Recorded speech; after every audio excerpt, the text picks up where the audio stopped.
ಎಲ್ಗೂ ಜೈ ಭೀಮ್. ಇವತ್ತು ಕರ್ನಾಟಕ ರಾಜ್ಯದಲ್ಲಿ ಒಳ ಮೀಸಲಾತಿಯ ಸುದ್ದಿ ತುಂಬ ಜೋರಾಗಿ ನಡೀತಾ ಇದೆ. ಕೆಲವು ಕಡೆ ಅರಬೆತ್ತಲೆ ಹೋರಾಟವನ್ನು ಮಾಡ್ತಾಯಿದ್ದಾರೆ, ಕೆಲವು ಕಡೆ ಕರಪತ್ರ ಹಂಚುವ ಜೊತೆಗೆ ಹೋರಾಟ ಮಾಡ್ತಾಯಿದ್ದಾರೆ, ಕೆಲವರು ಇದು ಸರಿ ಇಲ್ಲ ಅಂತ ಹೇಳ್ತಾ ಇದ್ದಾರೆ. ಇದಕ್ಕೆಲ್ಲ ಗೊಂದಲವನ್ನು ನಿವಾರಣೆ ಮಾಡಬೇಕಾದ್ರೆ ಈಗ ಸಿದ್ದರಾಮಯ್ಯವರು 2 ತಿಂಗಳು ಟೈಮ್ ಕೇಳಿದ್ದಾರಲ್ಲ, ಸುಮ್ಮನೆ ಇದ್ಬಿಡ್ರಿ. ನೀವು ಏನೋ ಮತ್ತೆ ಇದೆಲ್ಲ ಮಾಡ್ಕೊಂಡಿದ್ರೆ ಬೇರೆಯವರೆಲ್ಲ ಬೇರೆ ಕಿರುಕುಳ ಕೊಡ್ತಾರೆ. ಅದಕ್ಕೋಸ್ಕರ 2 ತಿಂಗಳು ಟೈಮ್ ತೊಗೊಂಡಿರೋ ವ್ಯಕ್ತಿಗೆ ನಾವು ಅವಕಾಶ ಕೊಟ್ಟು ನಾವು ಕೆಲಸ ಮಾಡಬೇಕಾಗಿರೋದು ಏನಂದರೆ, ನಮ್ಮ ಜನವನ್ನು ನಾವು ಜಾಗೃತಿಗೊಳಿಸಬೇಕಾಗಿದೆ. ಈ ಸಂಖ್ಯೆಯನ್ನು ಯಾವ ರೀತಿ ತೋರಿಸ್ಬೇಕಾದ್ರೆ ಹೋರಾಟ ಮಾಡುವ ಮೂಲಕ ತೋರಿಸ್ಬೇಕಾಗಿದೆ.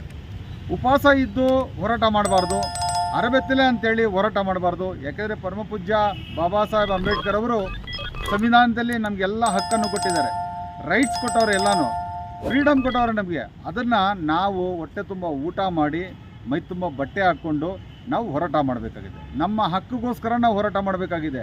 ಆದರೆ ನಾವು ಊಟ ಬಿಟ್ಟು ಬಟ್ಟೆ ಅರ್ಧಂಬರ್ಧ ಹಾಕ್ಕೊಂಡು ಹೋರಾಟ ಮಾಡಿದ್ರೆ ಅದಕ್ಕೂ ಬೆಲೆ ಸಿಗಲ್ಲ. ದಯಮಾಡಿ ಹೋರಾಟಗಾರರಲ್ಲಿ ಮನವಿ ಮಾಡ್ಕೊಳ್ತೇನೆ, ಈಗ ನಾವು ಮಾಡಬೇಕಾಗಿರೋದು ಸಂಖ್ಯೆಯನ್ನು ಜೋಡಣೆ ಕೆಲಸ ಮಾಡಬೇಕು. ಅಂದರೆ ಸಂಖ್ಯೆಯನ್ನು ಹೆಚ್ಚೆಚ್ಚು ಜನಸಂಖ್ಯೆಯನ್ನು ಸೇರಿಸೋ ಕೆಲಸ. ಆಮೇಲೆ ಎಲ್ಲರೂ ನಮ್ಮ ಏನು ಸೆನ್ಸಸ್ ನಡೀತಿದ್ದೆವೋ ಆ ಸಮಯದಲ್ಲಿ ನಮ್ಮ ಹೆಸರು ಮತ್ತು ಜಾತಿಯ ಹೆಸರನ್ನು ಕಾಲಮಲ್ಲಿ ಬರೆದ್ರೆ ಸರ್ಕಾರಕ್ಕೆ ಗೊತ್ತಾಗುತ್ತೆ ಯಾರ ಸಂಖ್ಯೆ ಎಷ್ಟಿದೆ ಅಂಥೇಳಿ. ಇಷ್ಟು ಕೆಲಸ ಮಾಡಿದ್ರೆ ಸಾಕು.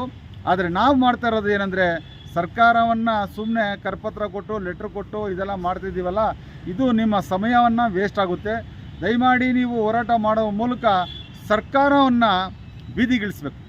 ಸರ್ಕಾರವನ್ನು ನಾವೆಲ್ಲಿರ್ತೀವೋ ಅಲ್ಲಿ ಓಡ್ ಬರೋ ಥರ ಕೆಲಸ ಮಾಡಬೇಕು. ನಾವು ಸರ್ಕಾರಕ್ಕೆ ಹೋಗ್ಬಿಟ್ಟು ಮನವಿಗಳನ್ನು ಕೊಟ್ಟರೆ ಅವ್ರು ಈಸ್ಕೊಂಡು ಸುಮ್ಮನೆ ಅಲ್ಲಿ ಬರೆದಾಕ್ತಾರೆ, ಚರ್ಚಿಸಿ ಮಾಡೋಣ ಅಂತ ಬಿಡೋಣ ಅಂತೇಳಿ. ಇನ್ನೊಬ್ರು ಬಂದುಬಿಟ್ಟು ಇದು ಮಾಡಬೇಡಿ ಸರಿ ಇಲ್ಲ ಅಂತಾರೆ.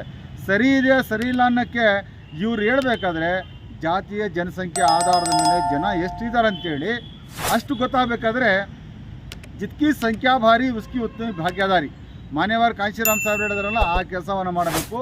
ಮುಂದಿನ ಏನೇ ಒಂದು ಕೆಲಸ ಮಾಡಬೇಕಾದ್ರೂ ನಮ್ಮ ಸಂಖ್ಯೆನ ಒಂದು ಕಡೆ ಸೇರಿಸಿ ಒಂದೇ ಒಂದು ಕೂಗು, ಆ ಕೂಗು ಸರ್ಕಾರಕ್ಕೆ ಕಿವಿ ಮುಟ್ಟೋ ಥರ ಮಾಡಬೇಕು. ಕಿವಿಗೆ ಮುಟ್ಟೋ ಥರ ಕೆಲಸ ಮಾಡಿದ್ರೆ ನಮ್ಮ ಕೆಲಸಗಳಾಗ್ತವೆ. 50 ಜನ 100 ಜನ ಹೋರಾಟ ಮಾಡೋದು ಸರಿ ಇದೆ, ಇಲ್ಲ ಅಂತಲ್ಲ. ಆದರೂ ಕೂಡ ನಮ್ಮ ಹೋರಾಟ ಹಿಂಗೆ ಮಾಡಬೇಕಾದ್ರೆ ನಮ್ಮ ಸಂಖ್ಯೆನ ಒಗ್ಗಟ್ಟನ್ನು ಮಾಡಿ ತೋರಿಸ್ಬೇಕಾಗಿದೆ. ಆ ಶಕ್ತಿ ಅಂದರೆ ಏನಂತ ಸರ್ಕಾರಕ್ಕೆ ಗೊತ್ತಾಗಬೇಕಾಗಿದೆ.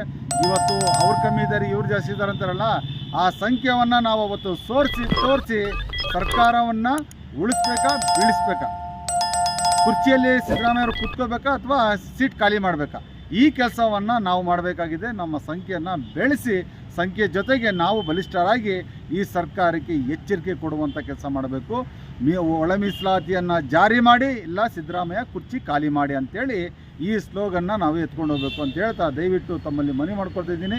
ಎಲ್ಲರೂ ಸಂಖ್ಯೆಯನ್ನು ಒಗ್ಗಟ್ಟು ಮಾಡುವಂಥ ಕೆಲಸ ಮಾಡೋಣ ಅಂತ ಹೇಳ್ತಾ ನನ್ನ ಮಾತು ಮುಗಿಸ್ತೀನಿ. ಜೈ ಭೀಮ್, ಜೈ ಕಾಂಶಿರಾಮ್.